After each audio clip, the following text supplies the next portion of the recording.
जारी कर सकती है, क्योंकि देखिए बैठक जो है वे की गई, कल मंत्री जो है वे मंथन करते हुए नजर आए दिल्ली में, और इस मंथन के दौरान जो है वह जानकारी हमारे सूत्रों से ये है कि उम्मीदवारों की लिस्ट जो है आज बीजेपी जारी कर सकती है। दिल्ली चुनाव के उम्मीदवारों की बता दें कि लिस्ट जो है वे बीजेपी जारी कर सकती है। लगातार हमारे इनपुट एडिटर गोविंद ठाकुर जी हमारे साथ जुड़े हुए हैं। गोविंद जी, देखिए दिलचस्प बात ये हो जाती है कि कल रात बड़ी बैठक चली और कहा जा रहा है कि उस बैठक में मंथन हुआ, गहन मंथन हुआ, और उसके बाद आज जो है बहुत संभव है कि दूसरी लिस्ट बीजेपी के उम्मीदवारों का ऐलान जो है वह हो सकता है।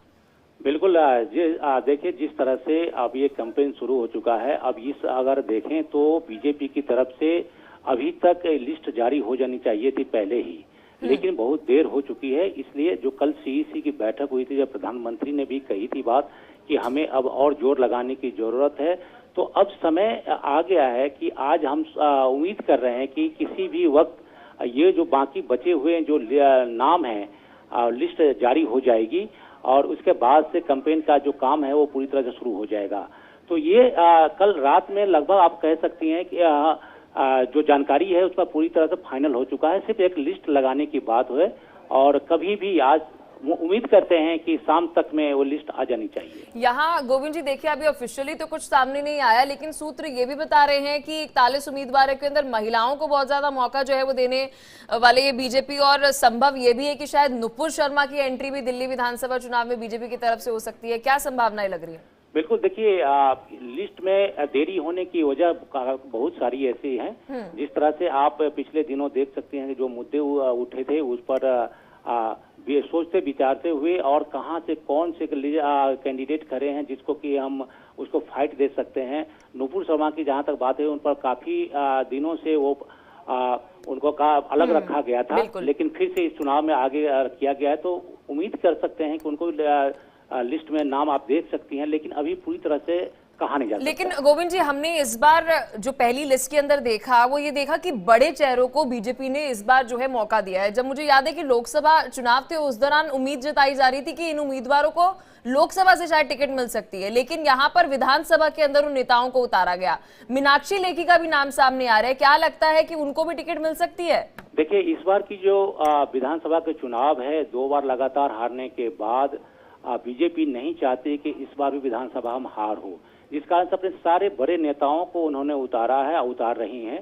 तो इसमें देख सकते प्रवेश वर्मा जो कि विधायक सांसद रह चुके हैं, इसके बाद रमेश बिधूरी वो भी आ चुके हैं, इसके बाद मीनाक्षी लेखी का नाम आप सुन ही रही हैं। इस तरह से जहां जो जीत दिला सके उसको लाने की कोशिश की जा रही है, जिससे कि बीजेपी को अधिक से अधिक सीट पर वो जीत हासिल कर सके। जी, तो क्या लगता है कि जो केंद्रीय मंत्री, जिनको पहले हम कह सकते कि केंद्रीय मंत्री थे, उन्हें दिल्ली के विधानसभा के अंदर उतारना, क्या कैसी स्ट्रैटेजी लग रही है गोविंद जी? पूरी तरह से स्ट्रेटजी यही है कि जब जो जहां से सीट पर अधिक से अधिक फाइट दे सके, जो जीत दिला सके, उसको लाने की तैयारी है।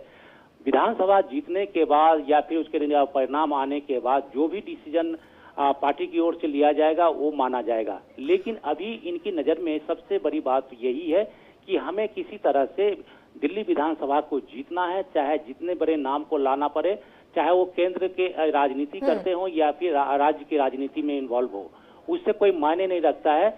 उनको जीत कौन दिला सकते हैं, किनके नाम पर वोट अधिक आ सकते हैं, उनको लाया जाने की कोशिश की जा रही है। लेकिन गोविंद जी, यहाँ पर सूत्रों से क्या जानकारी सामने आ रही है कि सभी 41 जो सीटें हैं वहां पर उम्मीदवारों के नामों की घोषणा हो जाएगी, या फिर कुछ ऐसा रहेगा कि दूसरी लिस्ट में कुछ और फिर तीसरी लिस्ट भी आएगी? देखिए, 40 नामों के लिए जो बचे हुए हैं उस पर तो विचार हुआ ही है। अभी ये कहना मुश्किल है कि उसमें से हम तो मान के चल रहे हैं कि 40 से 40 नाम आ जाएंगे, लेकिन कुछ सीट छूट भी सकती है, क्योंकि इस बार फिर से एक बार देखा जा सकता है कि कौन ऐसे सीट पर है जहां पर अभी संदिग्ध चल रहा है, कहां पर उनको और भी कैंडिडेट मिल सकते हैं। चाहे ये तालमेल लगाया जा सकता है कि जैसे कि जनता दल यू से भी बातचीत चल रही थी, तो उसको भी नजर में रखा जा सकता है, क्योंकि पूर्वांचल के जो काफी वोट हैं यहाँ पर, उस सब के मद्देनजर को लेकर रखते हुए भी इस पर डिसीजन लिया जाएगा। लेकिन यहाँ पर आम आदमी पार्टी पे भी थोड़ी सी चर्चा मैं करूंगी आपसे गोविंद जी, क्योंकि जब हम आम आदमी पार्टी की बात कर रहे हैं, क्या लगता है मुद्दे जो गिनाए जा रहे हैं, उपलब्धियां जो गिनाई जा रही है, धरातल पर क्या कुछ नजर आ रहा है? जी गोविंद जी।